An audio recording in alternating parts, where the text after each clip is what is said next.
We've got a fairly packed agenda for the next hour. So first of all, a big warm welcome on behalf of Catalyst 2030 to this, our first fundraising masterclass, hosted in partnership with Black Box Philanthropy.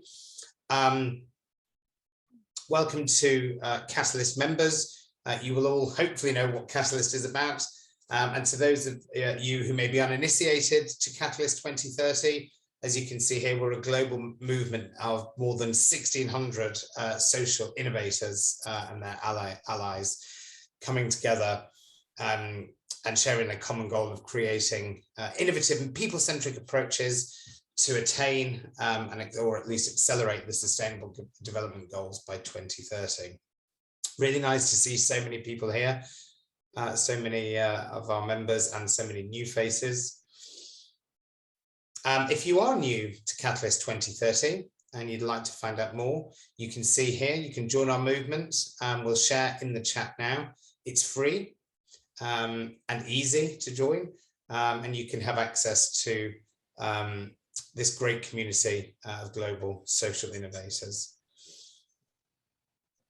Okay, so this is our fundraising workshops. We plan to have bi-monthly fundraising workshops hosted by Catalyst 2030 and our members.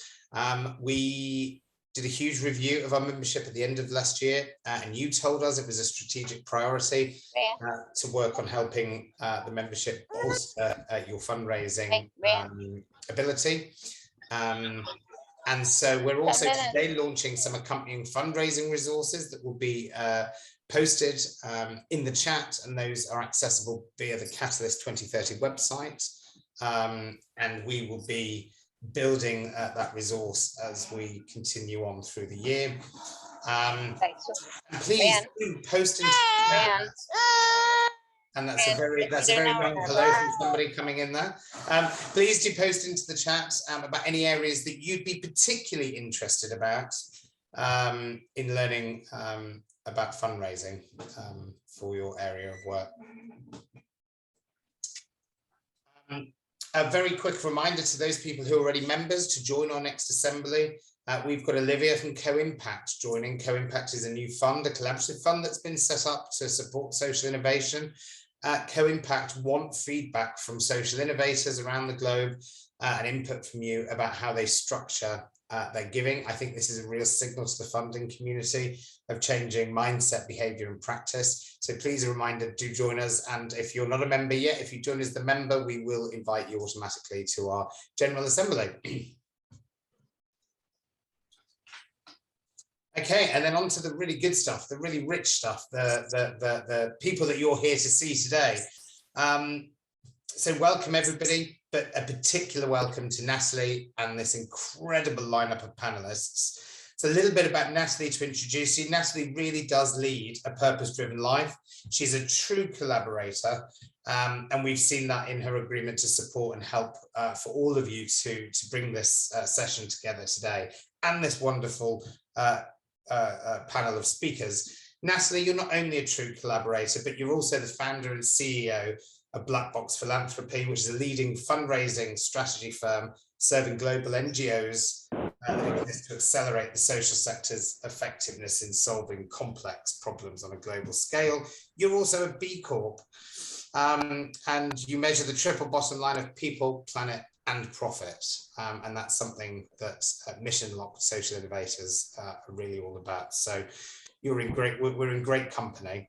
There's no end, Natalie, to the list of your pursuits, and so I won't try and name them here, but she's a panelist, a speaker, and highly regarded resource for a variety of organizations and universities around the world on the topic of philanthropy, the social sector, and fundraising, featured in myriad publications and a multiple award winner. And the best bit for me, I think, she's profiled in the book America's Leading Ladies, alongside the likes of Melinda Gates and Oprah Winfrey. And so with this brilliant panel of expertise gathered here today, with whom Natalie will introduce you to individually in just a second, I hand over to you, Natalie, and welcome everyone to this first fundraising masterclass, Demystifying the Complexities of the Funder Landscape. Thank you. Thank you, Matt. And ooh, that's quite a welcome. I don't know about the rest of you, but it always I feel sheepish when I hear kind of my external, the things that, how I show up in the world and how, impact is such a part of my DNA. But when you kind of put it in a list of accomplishments, it just feels really overwhelming and quite humbling. But I have the honor of serving as the moderator today, and it is such a deep pleasure, first of all, to be in community with you. Thank you, and again, welcome. This is such an incredibly vibrant community of powerful system change leaders. So it is always an honor to be in community with leaders like you. So I have the pleasure of introducing our panelists. I'll begin with Dana François. She's a program manager, program officer in the Latin America and Caribbean team of the WK Kellogg Foundation. And she holds a family economic security portfolio to which she applies equity, community engagement, leadership, ecosystem building, and policy lenses. And as an entrepreneurial leader, Dana adopts solutions-oriented, collaborative, asset-based equity and innovative strategies to tackle root causes of poverty, marginalization, inequity, social and environmental injustice. On a personal note, she's also an epic vegan baker and food photographer, and she gave me a glimpse into the delicious vegan food world of Paris, which she took by storm. But we also actually hopped on the phone this morning, and we were joking because this was our year of no. We had a pact that we were going to say no to so many things that we're invited to. And yet when this opportunity presented itself, we just had to laugh, because part of the year of no is being able to say yes to the right things. And in fact, again, this is true of all of us, impact is so much a part of our DNA, and recognizing the power of this community to drive change. This was a big yes for both of us. So, so really thrilled that Dana is joining us today. Also joining us is Akosua Ampofo Siever. She's the Senior Partnerships Manager at Root Capital and Vice Chair of the Boston Women's Fund. And Akosua's mission is to spark collaboration between communities and key stakeholders to enhance the well-being of those vulnerable to disparities in health, education, social, and economic mobility. She is originally from Ghana. She grew up in Kenya and Tanzania. She brings over 14 years of experience in international community development and fundraising, with a focus upon public and private sector engagement. And also, Akosua is a 2021 Black Fox Fellow, and truly one of the highlights of 2021 for me was being in community with the 3 fellows. And part of that fellowship is underwriting participation in the Unconference Opportunity Collaboration, another incredible convening, an opportunity for connection. And also a pleasure of introducing Catherine Olteanu. She's the Director of Advancement with Black Fox Philanthropy, and she has directed development teams in the arts, public health, energy, environment, and conservation, built environment as well as species conservation and animal welfare. She's worked with numerous organizations to meet the SDGs in the US, Africa, Asia, Central, and South America. She participates on board development, communication, strategic planning, and governance committees, and provides expert fundraising and communications guidance to UN communities focused upon non-communicable diseases in children. She holds advanced degrees in literature and law, and is currently engaged in legal scholarship research while completing her PhD credentials in constitutional law and public policy. And I swear, we joke all the time in Black Fox Philanthropy that I swear she's cracked the code on having herself cloned, because there is no way one human can do and be all that she is, and with so much grace, humility, and true servant leadership. So, but I also want to name that what these 3 women have in common is not only how extraordinary and fierce they are in facilitating funding systems change work, but also just how beloved they are to me. And the chemistry of all of our coming together is new and exciting. And as we've prepared for this, it just makes my heart so happy to be able to share their brilliance with the Catalyst 2030 community. And you're really in for a true power hour. But I also really want to honor and recognize the brain trust of this community. So while yes, we are experts in what we do, and funding and more, particularly to do with systems change. If you have something that you want to share, resources, comments, chiming in, do invite you to participate in the chat in that way. Again, the brain trust of the Catalyst 2030 community is truly, truly powerful. And then, of course, beyond the discussion, there'll be time for Q&A, so feel free to drop questions into the chat. We have a number of questions that were submitted in advance through the registration, but also know that a lot of the conversation is going to spark new questions. So invite that as well. And so jumping in, so recognizing that, the funder, please forgive me, I'm jumping ahead to the meat, but in fact, I would love to have just kind of an overview of the funding landscape. One of the things that we know about the Catalyst 2030 community is that there are early stage social entrepreneurs, as well as organizations that are running $100 million budgets. So just to level set, would love to spend some time on just the overarching funding raising landscape, and then we'll drill down and get granular on these different areas of funding. So Dana, I would love to send this over to you to do with the differences between family offices, corporate philanthropy, all the philanthropic institutions. And I'll let you take it away, Dana. Thank you so much, Natalie. And again, I can't start without saying thank you for being here in community with you all. It is such a pleasure. And I really look forward to the exchanges and conversation, because this is just kind of the tip of the iceberg in terms of fundraising and really the ecosystem of really philanthropy, but broader than philanthropy. So in terms of the differences between family offices and corporate philanthropy and foundations and even government grants, bilaterals, significantly, you have to think about it in terms of kind of the different pieces of a pie of potentially an ecosystem funding. Family offices particularly are where a lot of the kind of corporate organizations who have wealth and really kind of have their own kind of in-house offices that are administrating their giving and really kind of setting up for them and structuring this work. And it's very different compared to private philanthropy that tends to be institutionalized, established with particular programming that have specific metrics, and the type of organizations that they go for tend to also be different. Corporate philanthropy particularly has a lot to do as well with the organizations with which the funds are allocated in terms of the marketing that needs to happen, and also in terms of the branding and kind of how they're defining impact for the particular institution. And I think it's important to mention as well that for private philanthropy, the scope in terms of what is social impact tends to be much broader. So that's where, when you think about how do you read and kind of build a ecosystem for yourself, it's good to kind of see what parts of you fits best with what kind of structure and when, right? And if you think about your continuum of capital, whether it's I need to plan my strategy for the next 10 years over my 3 phases, or where do I target and when? Because you're going to need different tools to be able to get in the door and lock everything. So it'll be important to kind of think about it in a staggered approach. And also, depending on your sector and the kind of work you're doing, some spaces will be more interesting for you. And I know that I saw questions about for-profit, non-profit, and I know we'll get into that later, but there's also differences there as to who might be better suited for you in terms of potential good needs. Thank you so much, Dana.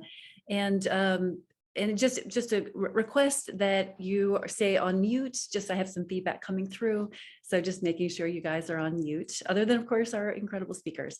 So and Dana, you touched upon other funding, other organizations, not just the traditional 501c3 or NGO. So I'd love to volley this to Catherine then, if you would share with us what type of funding is available to social benefit companies that are not nonprofit.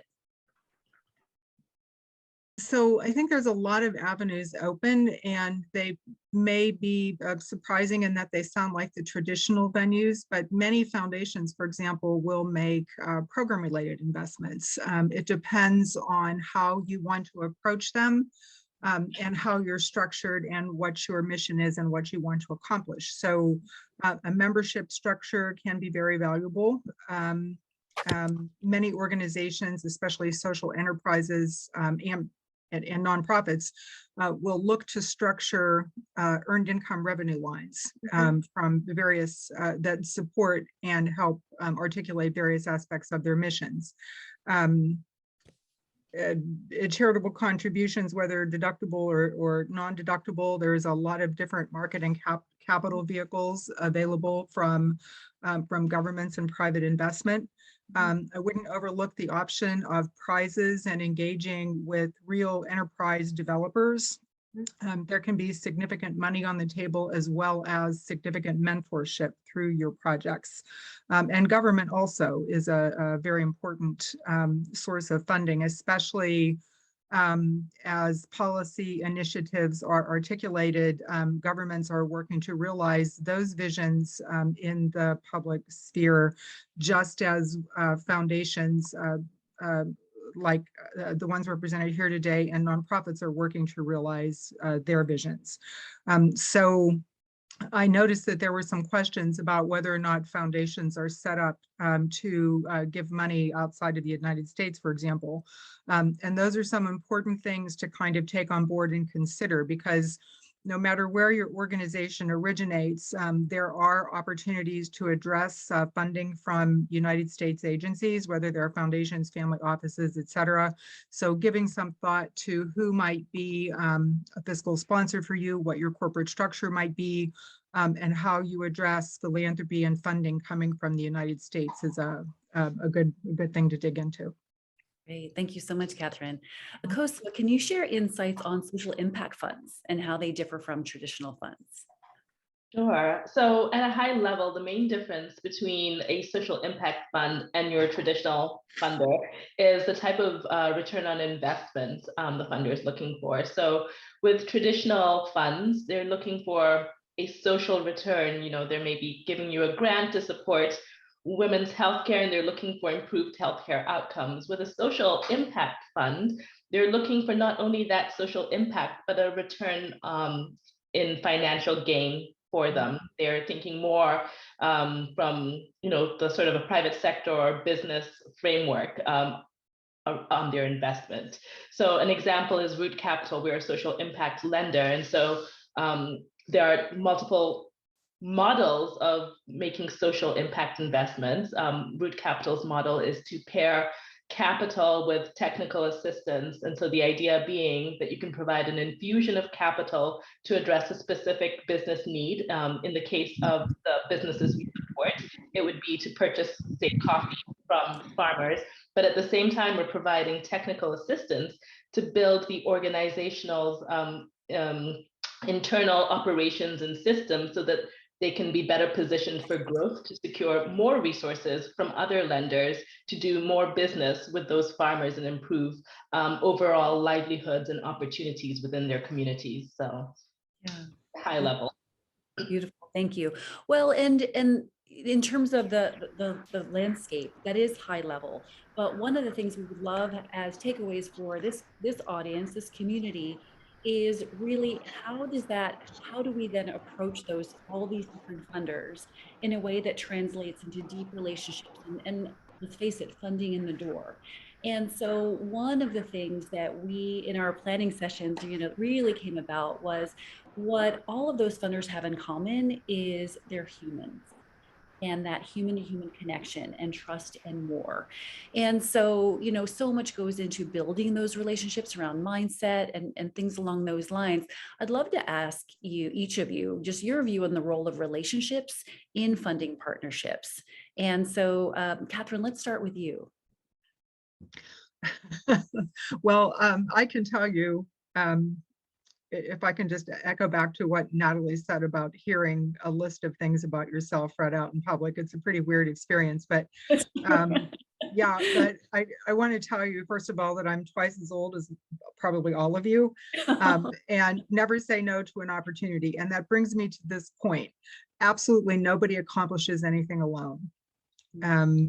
It's all about the team that you can assemble, whether that is the team under your own umbrella executing your mission, or the people that you are looking out to help you along the way, whether it be financially or with technical support or whatever they have to offer. So, you know, some wonderful, wonderful clients that I work with who are just so dear to me are you know, confident and terrified at the same time when they begin reaching out to foundations or potential funders who, you know, in their heart, there's like a kernel of almost fear and vulnerability that I really need these assets and resources in order to move forward. And you know, what's going to happen if I don't get them, or how do I even figure out how to have this conversation? So almost blundering into a discussion about this is where I am, and the enthusiasm that you can bring to it, and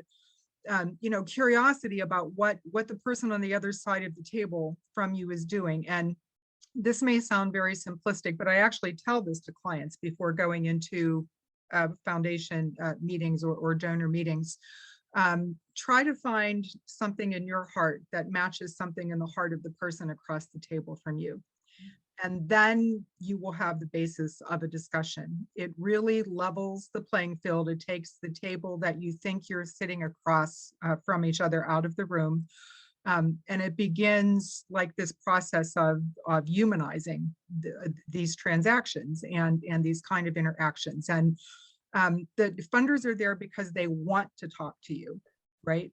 So believing that is really important. And I will use the example of Team, our wonderful client, Down East Fisheries Partnership, is a collective of people who are working, you know, yeoman's work to make sure that everybody has salmon to eat. They're working on food security. It touches policy. It touches community development. It touches indigenous populations. It touches all kinds of things. And how on earth do you bring all of that into a conversation? And bless their heart, they were, you know, patching together funding on a program by program basis with various degrees of success across 9 different organizations. And after much work, they're able to really sit down with leaders in the field, big funders, big, you know, internationally recognized names, and have substantive conversations, educate both sides of the table, and bring money into their organization. So it all starts with that truly humbling assessment of this is who we are, this is who I am, this is where we are, and now how do I learn? Beautiful. Thank you. Thank you so much. Dana, tell us more about your view of the role of relationships in the funding partnerships you enter into. Thank you, Natalie. I couldn't agree more with Catherine in terms of how important relationships are, and the fact that it really is a person-to-person relationship with the work and the mission that we're both seeking to accomplish, right? And kind of like this two-party or even multi-party kind of connection that can happen as we build relationships. And there are 3 things that I wanted to kind of highlight that I've seen to be extremely important in terms of building good trust-based relationships that are beneficial to both parties, because ultimately the goal is to come together to see how can our work together reach impact for a particular goal. That is a fundamental point of existing of funders and also of organizations or the experts implementing the work.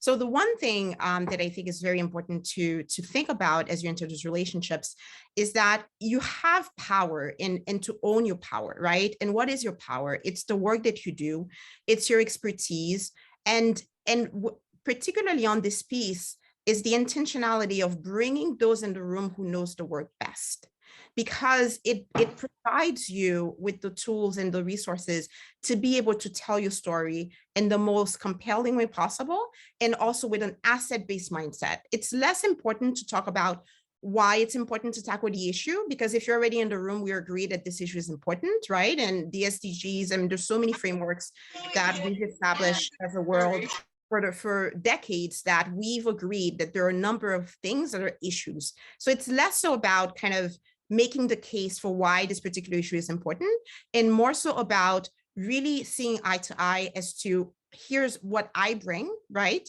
And what it is that you're looking for, and can work together to move this particular issue forward. So really owning your work and owning your voice and owning the impact you have, and having an asset based framework as you enter this conversation. I think, to Catherine's point, starts a conversation from a heart connected and really positive space that is going to bear fruit, I think, in terms of how you connect.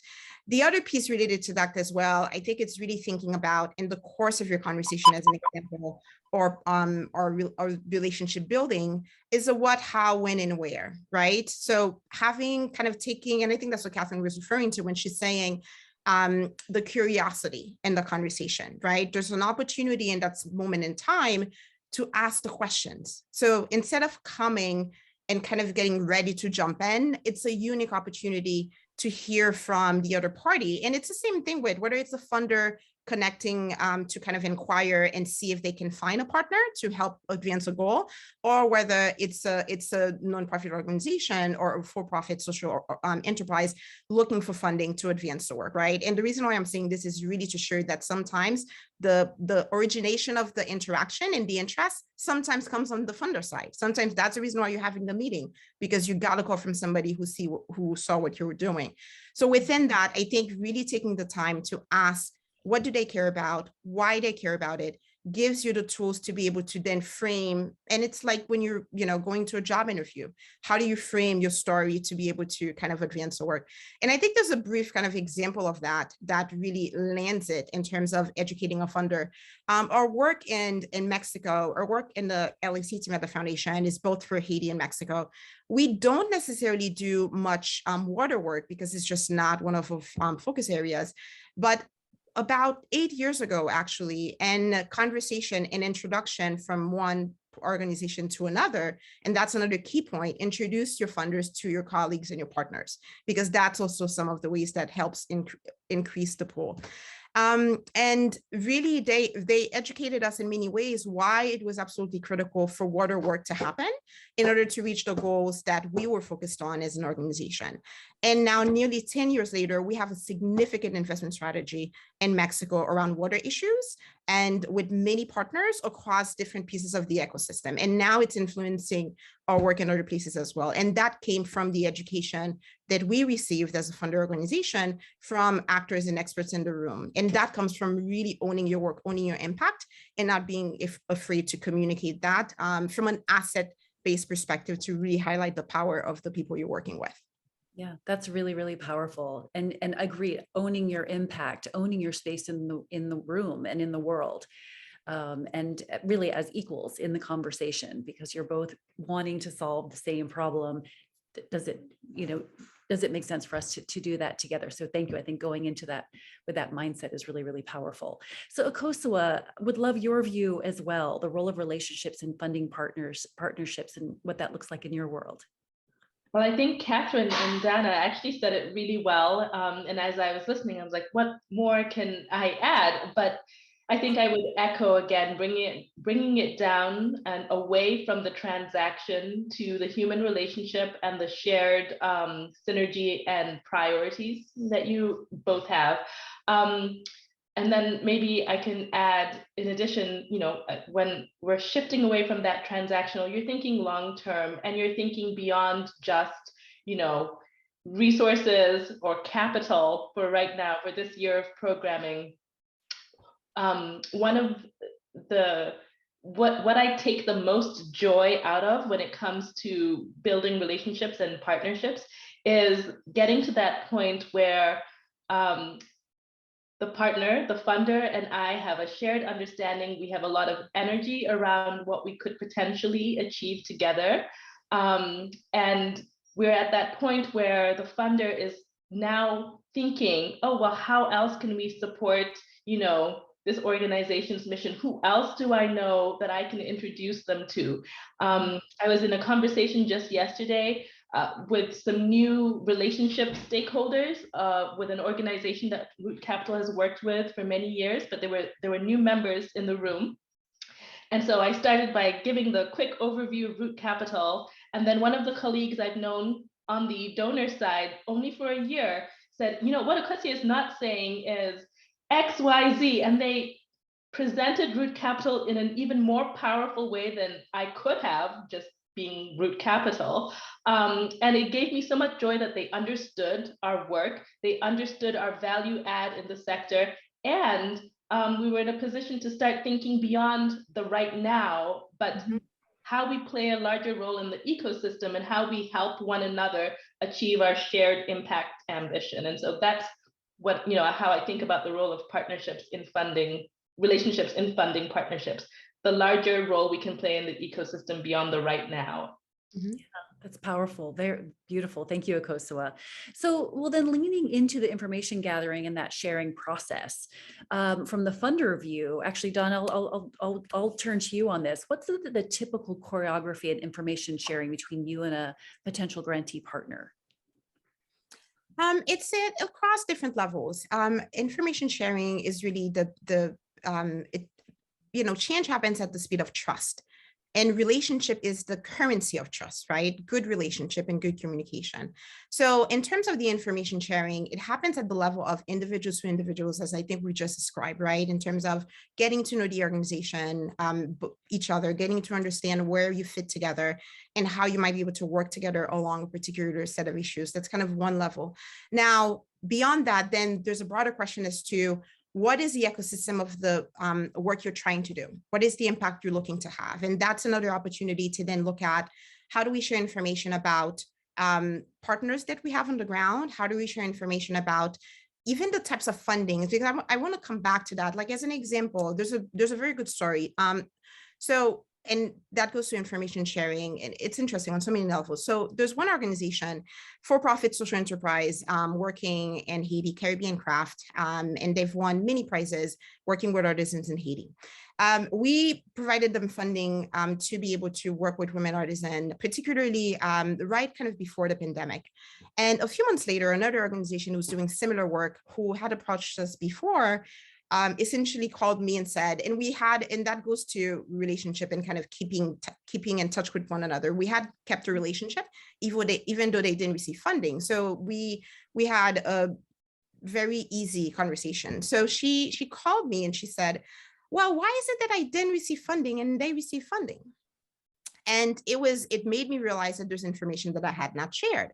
And the information was one key factor for grant dollars, and not even PRIs or impact dollars or commercial funding, or even, so these have different kind of types of requirement, but grant funding's purpose are charitable in nature. So you have to be able to demonstrate that the work you're doing has a particular charitable objective. And what they were able to do, and that's where really understanding the laws and regulations that come around the funding institution in whatever country is important, because it will tell you very quickly how they're operating, because they have to be compliant, and it impacts a lot of how they do things.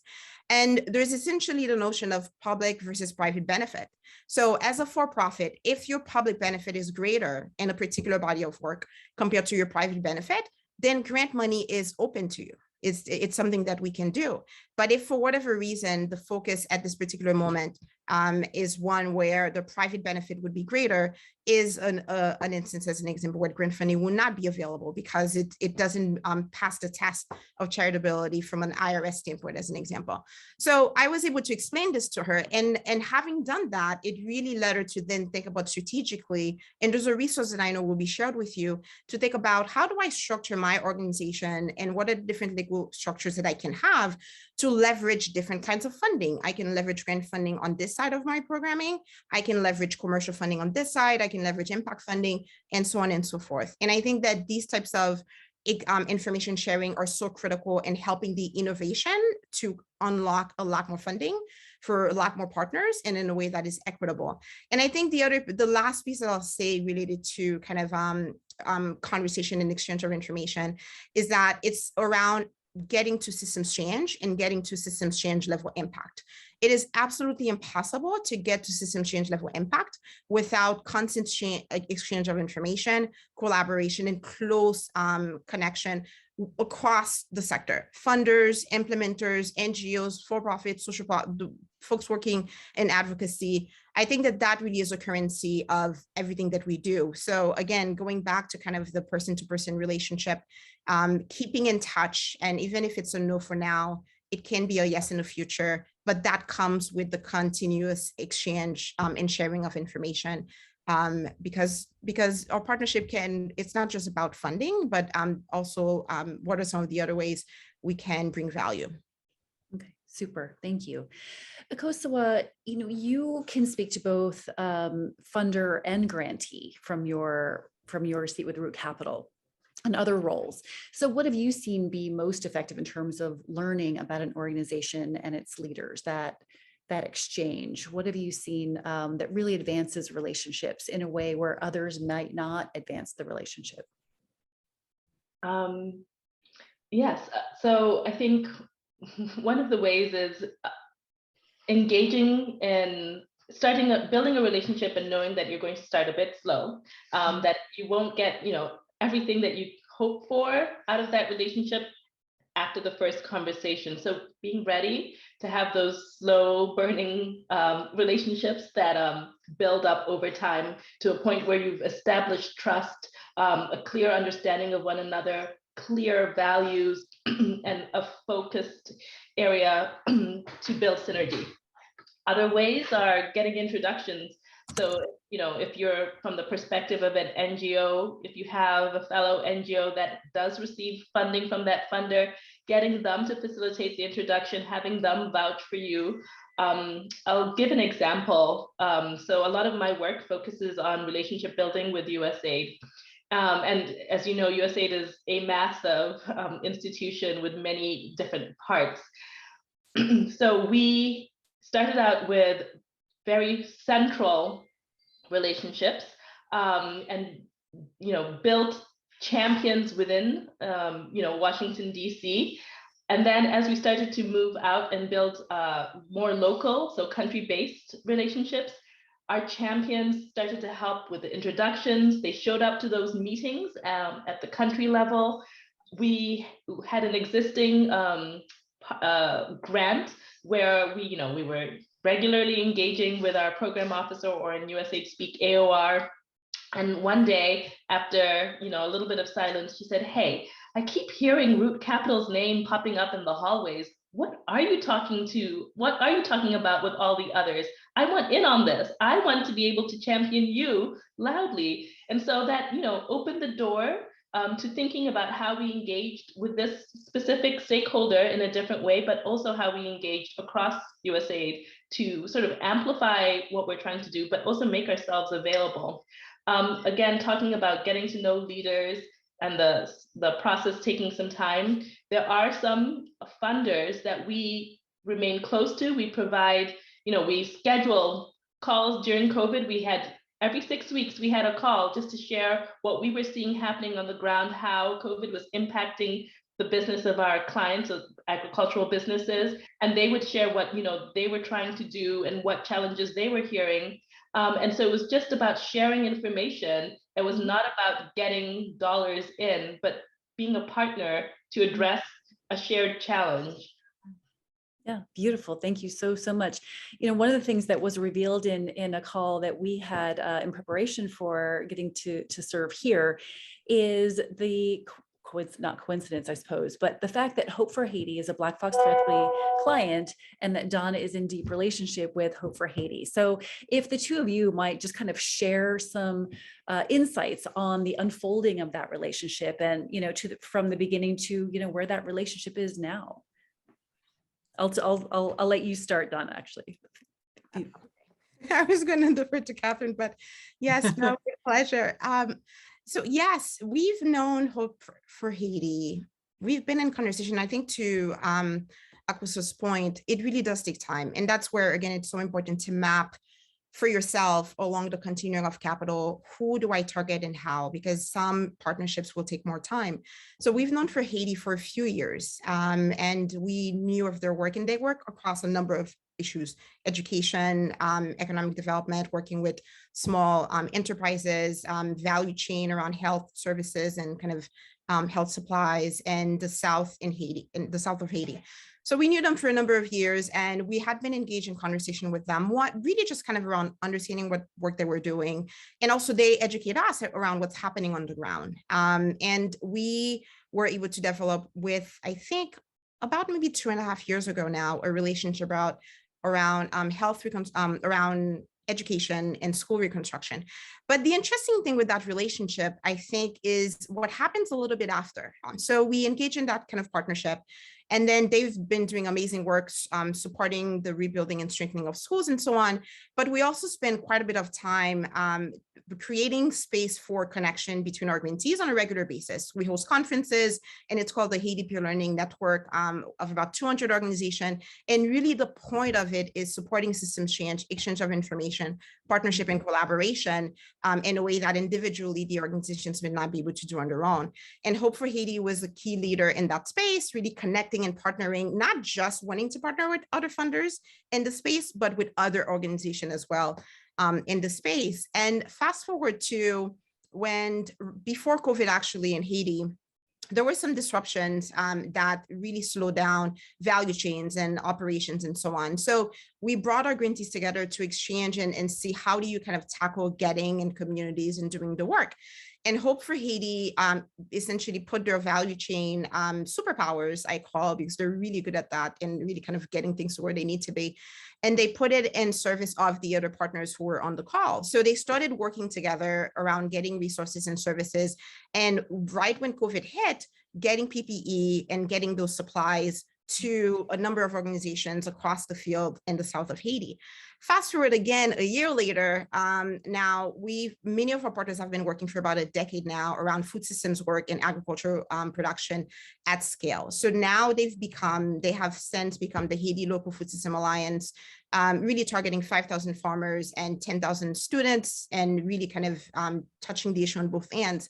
So when the earthquake happened in the south of Haiti, again, these organizations, a total of 14 of them with Hope for Haiti, were actually the first responders to the south of Haiti in terms of providing food and resources and support. And it was incredibly important because the staff of Hope for Haiti and these other organizations are by and large Haitian. So it was really a local-led response to local problems. And this was incredibly important and effective in terms of the work. So we've been in a long collaboration with them, and I could talk a lot more about them and what they do.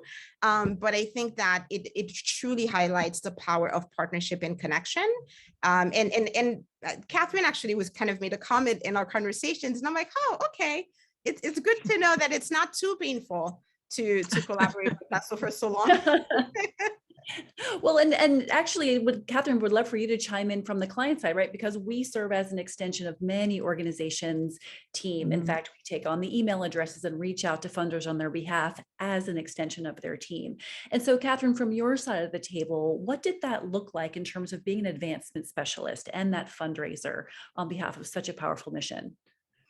Well, first of all, Kellogg was not part of the prospect list, part of the pyramid or profile that our team at Black Box was dealing with, but I knew that Hope for Haiti was engaged with them and that Dana and I had been talking, so I wanted to check in on that with them.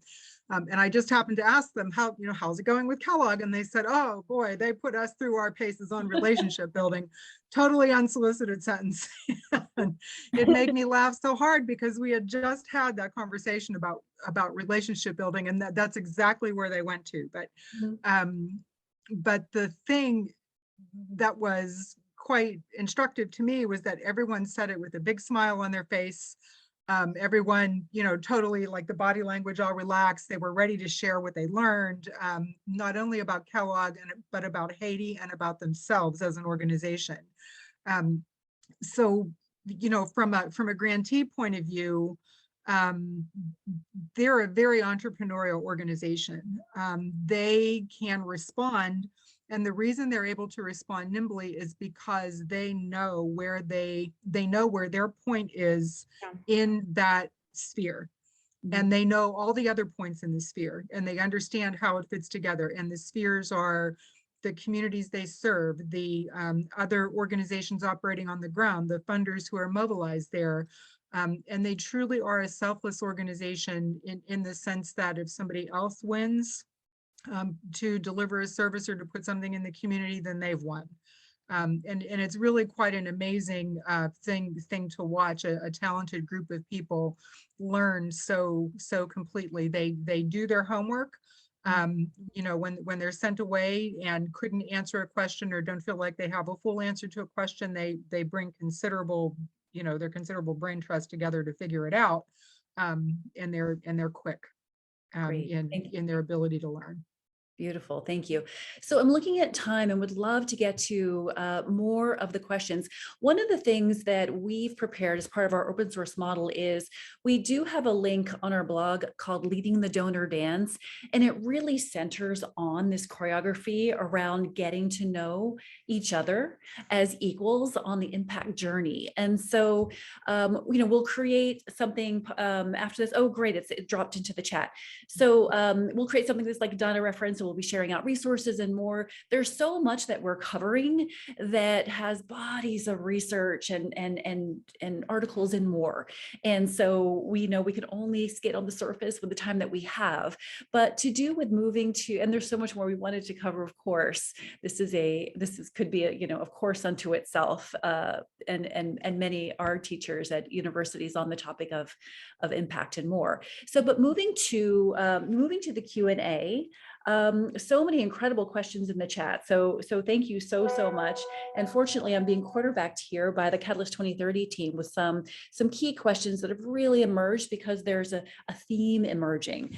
So I'll read out the question, and then maybe if you guys want to just chime in on some thoughts there. How to find funds for mental health in A, conflict regions, and B, how to position climate change as clear contributor to mental health.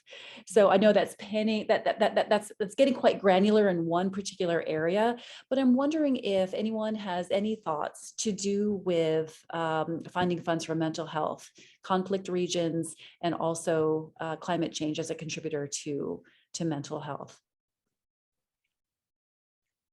It's so specific, but yeah. So we have a couple of clients at Black Fox who are really advocating in not only the delivery sphere, but also in the policy sphere about climate change and its effect on public health and how it can be addressed. And mental health is part of that.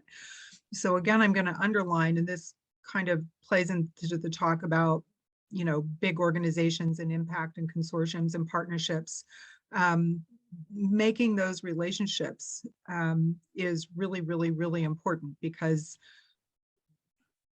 nobody can do it by themselves. And the strength of a partnership and an understanding of the network across the subject area and across the understanding of the geography enhances everybody's opportunities.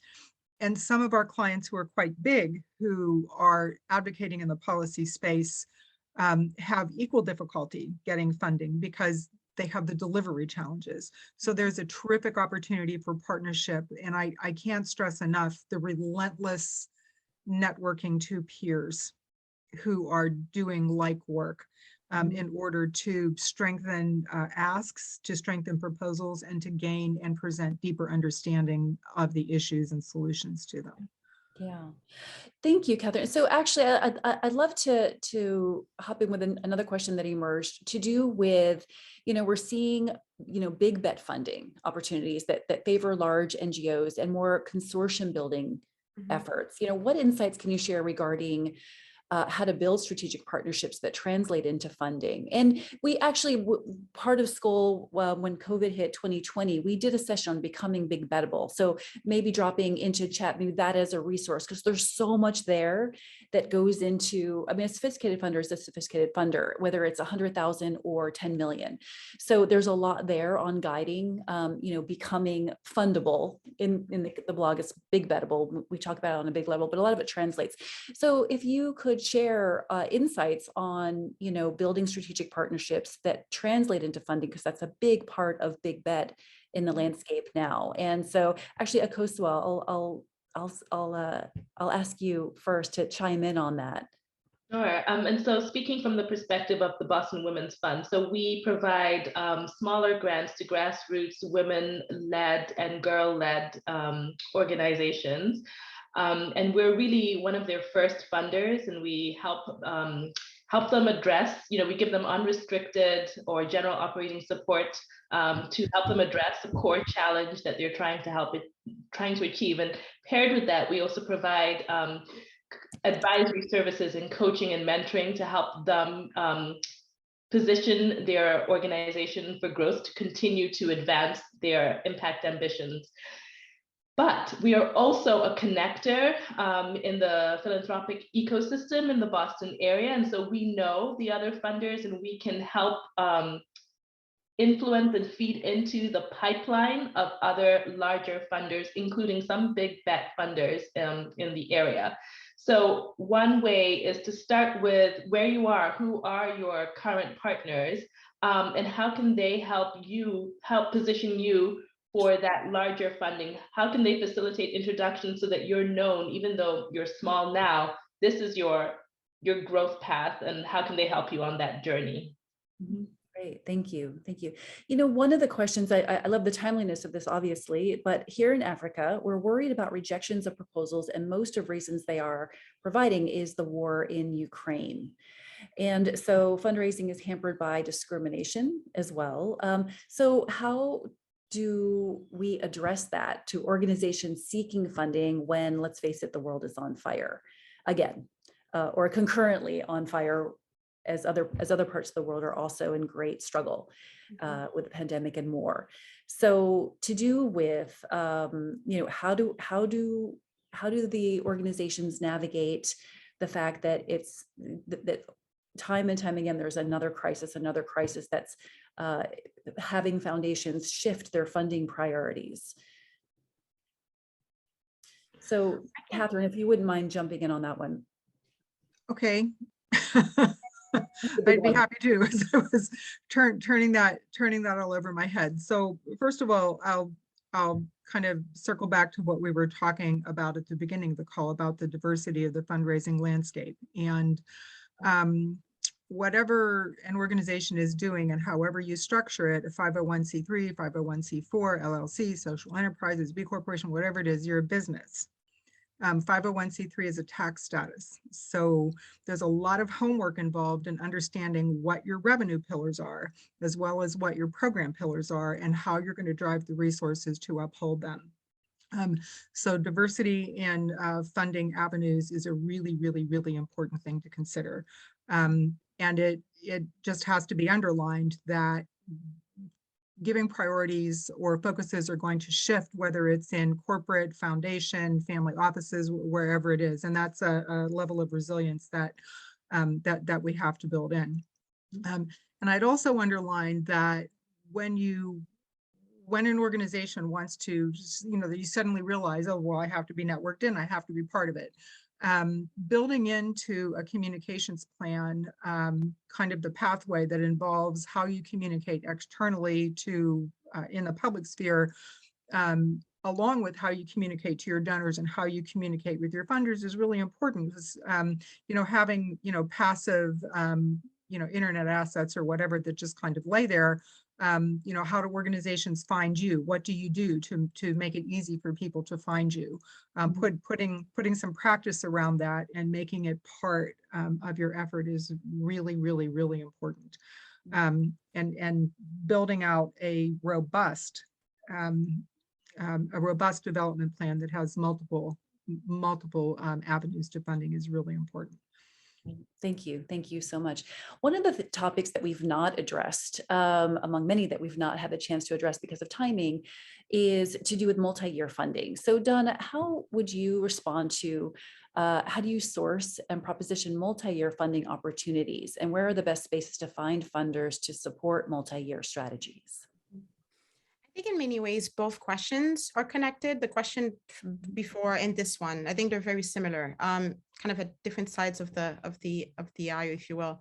I do think it's important to acknowledge that there is an asymmetry and access to funding for smaller organizations or grassroots or local organizations, and particularly organizations of color across the world. I mean, there's been a lot written about the industry of kind of international development. So I think it's important to acknowledge that.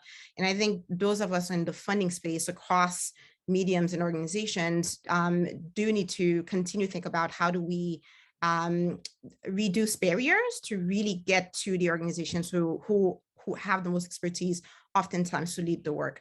And having said that, I think the piece related to multi-year partnership goes back to, I think, Catherine's point. One, not all foundations are shifting rapidly. There are foundations that are established. As an example, as a foundation, we've been established on our priority area since 1930s, to be very honest with you, across all of our work. The how and why has evolved. Additional things have been added, have been broadened, and have been refined. But the Kellogg Foundation, as an example, and others have been involved in family economic security, health, education, racial equity, community engagement, and leadership from day one, and we still do. So it really goes back to who's the best funder for me for what I'm trying to do. That's the first thing. So the funder who sees value, because that is also their goal in the work that you're doing, will be most open to multi-year partnerships, because there's an understanding that impact happens over a long time horizon. Impact doesn't happen under 5 years, even though as funders, I know we ask for those reports and we're asking to think about impact, but we know that true impact doesn't happen under 5 years. It doesn't kind of matter what you do. Good outputs and good progress can happen, but true impact takes time, particularly systems change level impact. So I think finding, and the piece around relationship building, so taking kind of like at the onset, taking the time to do the hard work of everything that Catherine described, to understand yourself well, to understand the ecosystem that is in front of you, to map who am I targeting in my first 3 years, my year 3 to 6, my year 6 to 10. You map that out as a strategic plan, right? It's your fundraising plan and your growth plan. You kind of overlay those things together, put a few pieces in, and then look around you. Who do I know can help me get into those doors? Board members, fellow NGOs, existing funders, all are good assets to leverage to get you into, and when you say what you need, they then get you to the most likely door, and then you build that relationship. And it might take a year, and don't get too frustrated. It's hard, and I'm not saying that because it isn't hard, but because many of those relationships can pay off in the long run if you don't give up on them. Because I know in my case it happens quite often. Beautiful. Thank you. Thank you so much. So many more incredible questions, and we are at time. So what we'll do is we'll take some of those questions, as I alluded to, where we'll be putting something together in written form, including resources and more. So we'll try to respond to more of the questions there. But I want to take this opportunity on behalf of Black Fox Philanthropy, Dana, Akosua, Catherine, thank you so much for sharing your brilliance, your time with the Catalyst 2030 community. Thank you, Matt, for inviting us to be part of this community in this way, and the kickoff of your fundraising series offering to this community. So thank you so much. Thank you, Natalie, and thank you everybody for joining today. Very last word from Catalyst.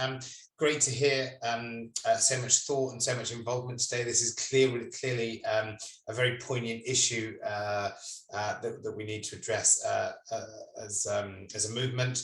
Just to let you know, some of the things we've talked about today, change is coming, but change doesn't happen quickly.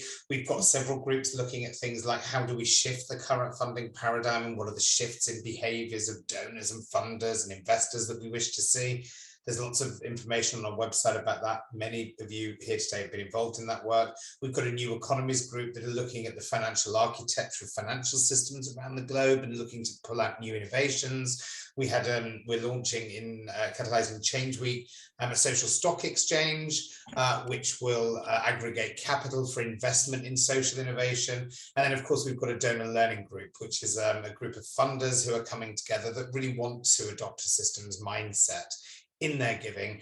They're all on a different, they're all on a learning journey and continuum, but we've seen big improvements in a year already, with certain foundations saying their whole strategy has been inspired by the movement of Catalyst, and they're now giving to systems change and social innovation. So change is coming. That's what we're here to do. Hopefully you found this helpful today. Please do let us know if there are other subject matters that you think in this ecosystem, in this funding ecosystem, that we can bring to the fore and that we can help with this regular cadence now, demystification. I think that's a sort of hashtag going forward there.